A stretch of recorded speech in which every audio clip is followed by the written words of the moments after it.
number lines, and things like that. But we also have other tools in there as well. If we go into the toolbox, there are calculators, counters, number lines, and so these are a lot of the tools that you would be using within here as well. And if we go to counters, and we can actually drag those over there, and it helps us count the counters, just in case we need that visual.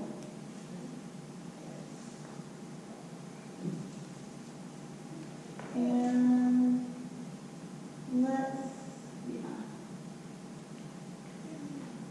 and again in here, there's a variety of ways you can do this one, but it gives you the opportunity to look at that number line and play with this. Remember, this is a second grade unit.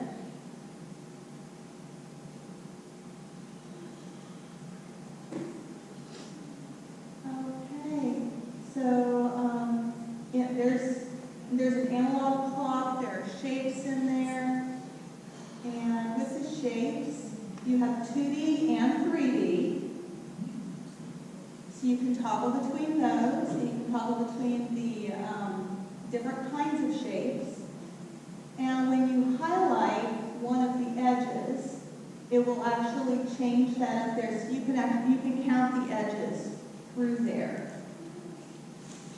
So if you don't have maybe a Kleenex box or something like that for them to actually count, they do have that virtually as well. Something else to point out here, because this is a math unit and we're not testing their reading ability in math. We can go over to the speech tool, and it pops this up on the right side. Now, if you click just the play button, it's going to read everything on that page. Elementary mathematics grade 2. Okay, go ahead. But if you click the finger up at the top of that, up at the top of the right, yeah.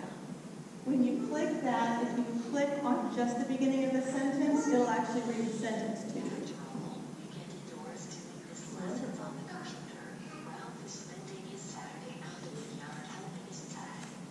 Okay, and you can speed up the speech, or you can slow it down, and you can change the highlighting colors if you need to as well, because I know with some students, the highlighting may be a little bit difficult to read at different, on the color spectrum.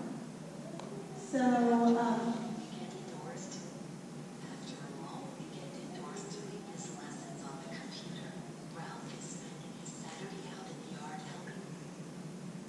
So I think that that's a really good tool, especially for our younger elementary kids who may still be learning how to read, and they still need to get the material. They still need to understand that. So this speech tool kind of helps them with that, since this is not a reading standard, this is a math standard that they'd be covering. Okay, and then we have science. This is our 5th grade science. As you get into the upper elementary grades, it doesn't have those little cartoony type characters anymore. The kids are getting a little older, so, and you'll see that the amount of text is a little bit more in depth. It does still have the tools at the side where it'll read to them. Again, this is not a reading class, so we don't expect that if they are having any difficulty reading, they still have access to that speech tool. You'll also notice the objectives at the very bottom. What will I learn in this lesson? And at the end of the lesson, it does go back to that as well to make sure that they've checked that they know what they should have learned in the lesson. Again, there are self-checks in here. It gives you opportunities for enrichment, and it gives you opportunities for experiments as well. Now, most of the experiments that you would do on something like this involves things that you already have around the house. One of the experiments has to do with an ice cube. So It would be, again, something you probably have around the house.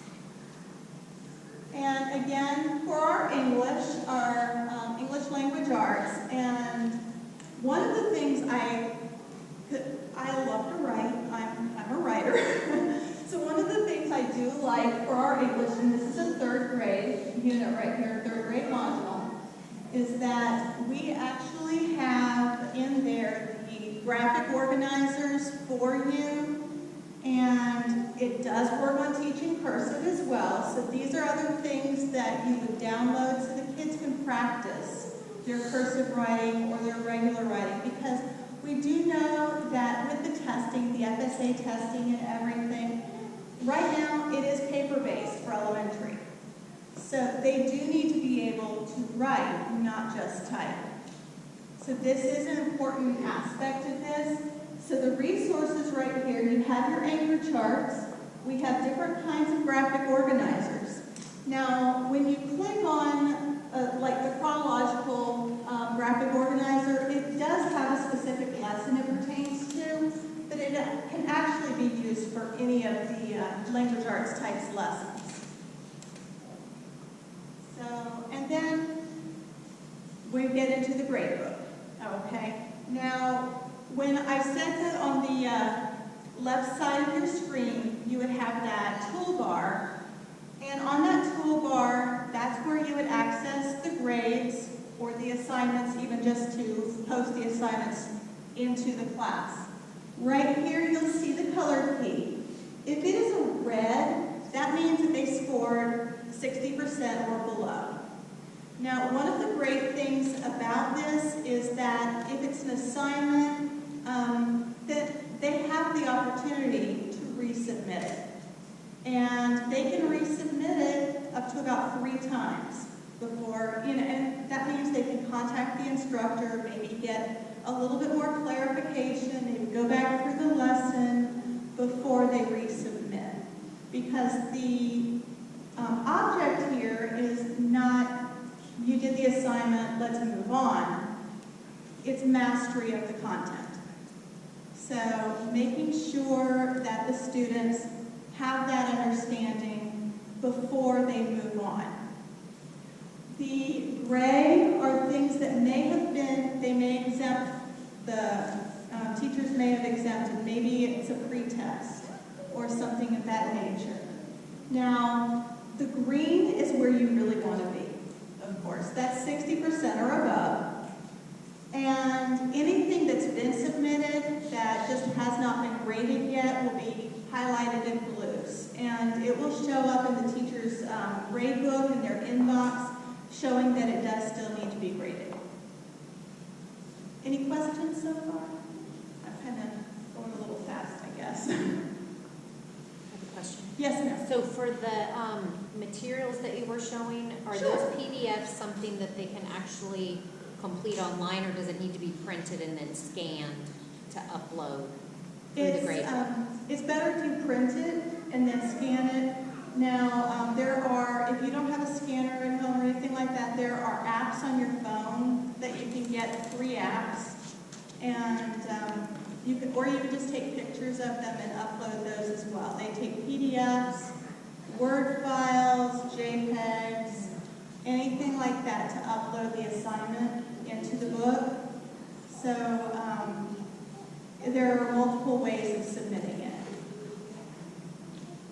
Now, the assessments that we have here, there are auto-graded quizzes, so those would, of course, you go in, you take the quiz, you get the grade immediately. There are some that they'll take the quiz, and then there's a writing aspect to it as well. They'll have to explain their thinking.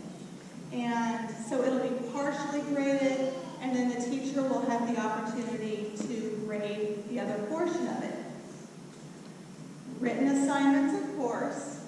Now, for some of it, there may be some audio recordings, depending on which classes you're taking.